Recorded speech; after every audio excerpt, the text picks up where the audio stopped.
Hey everyone, today we are in Great Stirrup Cay, Bahamas, and we are going to Norwegian's private island. Come along with us and we'll show you what we get up to. Great Stirrup Cay, Bahamas is a private island for Norwegian Cruise Line passengers. Here you can find beautiful white sand beaches, turquoise waters, and amenities including a buffet, food trucks, bars, and even the Mandara Spa.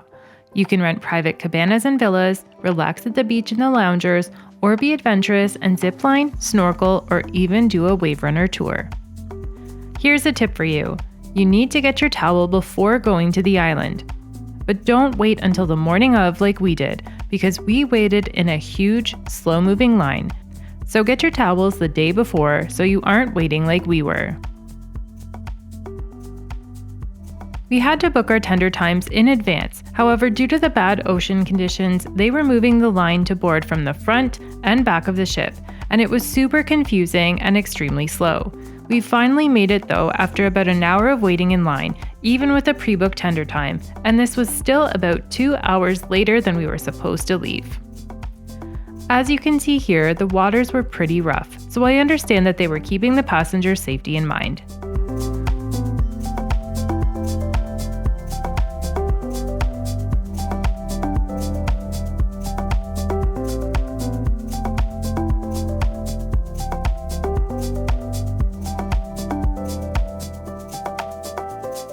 When we arrived at the island, there was, surprise, even more lines and crowds getting through the main entrance and trying to pose for a photo with the Great Stirrup Cay sign.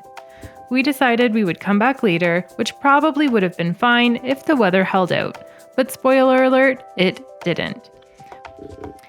We were glad we were the only ship in port that day because if it was this busy getting in, it would have been total chaos if there was another ship there too.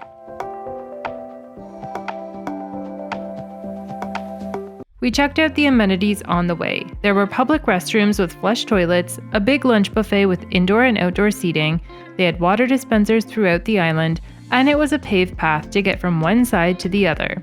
Plus, there was a pretty lighthouse and tons of palm trees around the island.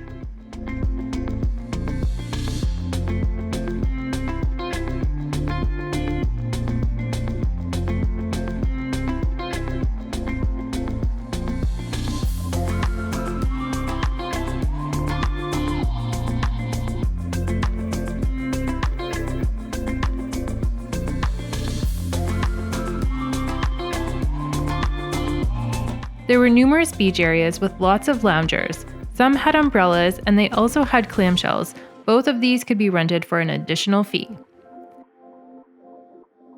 We're having a nice leisurely day by the beach. We rented an umbrella because we needed some guaranteed shade for this guy.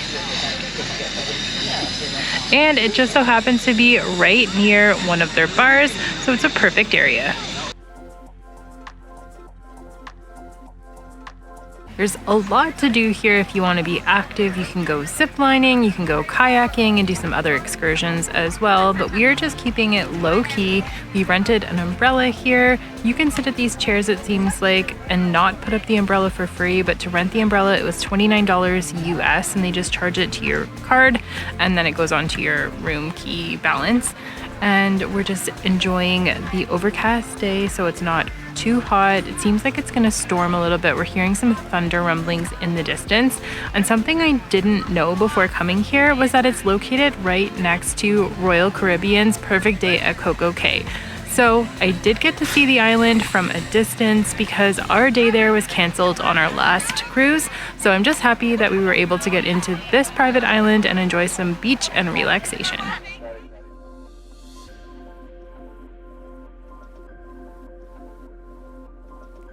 Now, as you can see, the weather wasn't really cooperating on our visit, so we didn't tour around as much as we wanted to, but here are a few things to note. If you have a drink package from the ship, it also works on the island. The food trucks and buffet are also included. You can rent floating mats for an additional fee to float in the water or bring your own floats from home. You can rent snorkel equipment or bring your own to snorkel at the reef. Ziplining is also available for an additional fee if you're feeling adventurous, and I'm pretty sure this could be booked in advance on the app.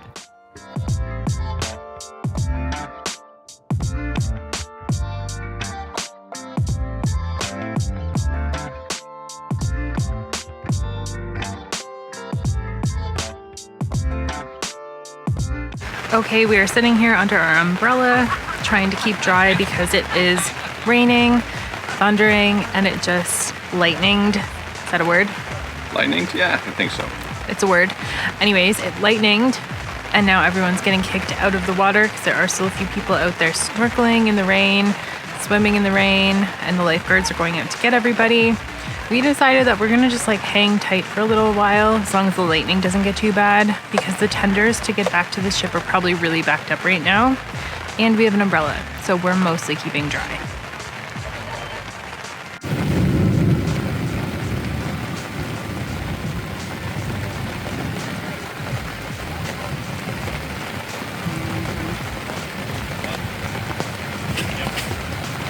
Time to head out. We braved the rain to go get some lunch. Alan went over to the buffet and he ended up getting some hot dogs. And then I went over to this food truck and I got a chicken sandwich with chips, and they had a coconut fudge bar and it was absolutely delicious. It was super fudgy and chocolatey, the perfect amount of coconut. And my chicken sandwich was pretty good as well. As expected, because of the rain, the lunch buffet was packed and the lines were pretty busy, but they did have some good variety of food, including hamburgers and hot dogs, a salad area, pizza, chicken, rice, corn on the cob, and some sliced fruit.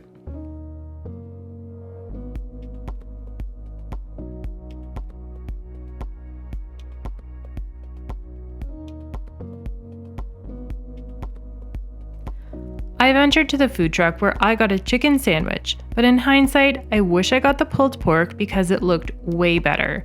They took your order while you waited in line and called your name when your order was ready.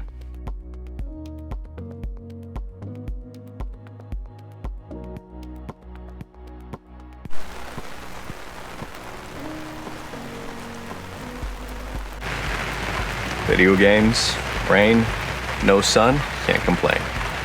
We tried to hold out for sunny weather, but ended up deciding to just go back to the ship, and on the way we saw some of the private cabanas. I thought they actually looked pretty inconvenient. They were further away from the water and amenities, but I prefer to be at the water's edge, so they definitely weren't for me. As predicted, the covered buffet seating was packed and the lines to the tenders were insane. We probably waited almost an hour to get onto a tender, and the waves were pretty rough out there.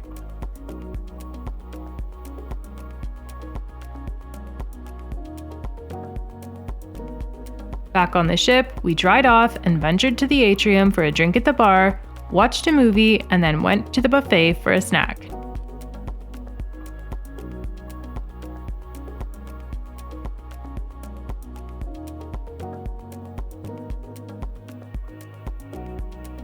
From our balcony, we could see the tender boats going back and forth to the island, and the water was pretty rough even later in the day. The sun did finally come back out, so anyone who stayed on the island may have enjoyed another hour or two of sunshine, and that's being generous. But the weather is always unpredictable, and we were just lucky we got into the island because the week before our cruise, this port stop was canceled due to poor weather conditions. That is the wonder of the seas over here. That is the perfect day at Coco Cay Private Island. And this is Great Stirrup Cay, and those are our tenders. Unfortunately, our day was pretty rained out, but we still had a great time on the island. I just wish we had more time before it started storming, so we'll have to come back in the future. I hope you enjoyed seeing around Great Stirrup Cay, Bahamas, and that this video can be helpful for you if you're planning a trip here in the future. And as always, if you like this video, don't forget to leave a like, subscribe to my channel, and hit that notification bell so you don't miss any of my upcoming videos. Thanks for watching, and I'll see you in the next one. Stay tuned to my next video where we visit Falmouth, Jamaica, and head on a tour to Ocho Rios.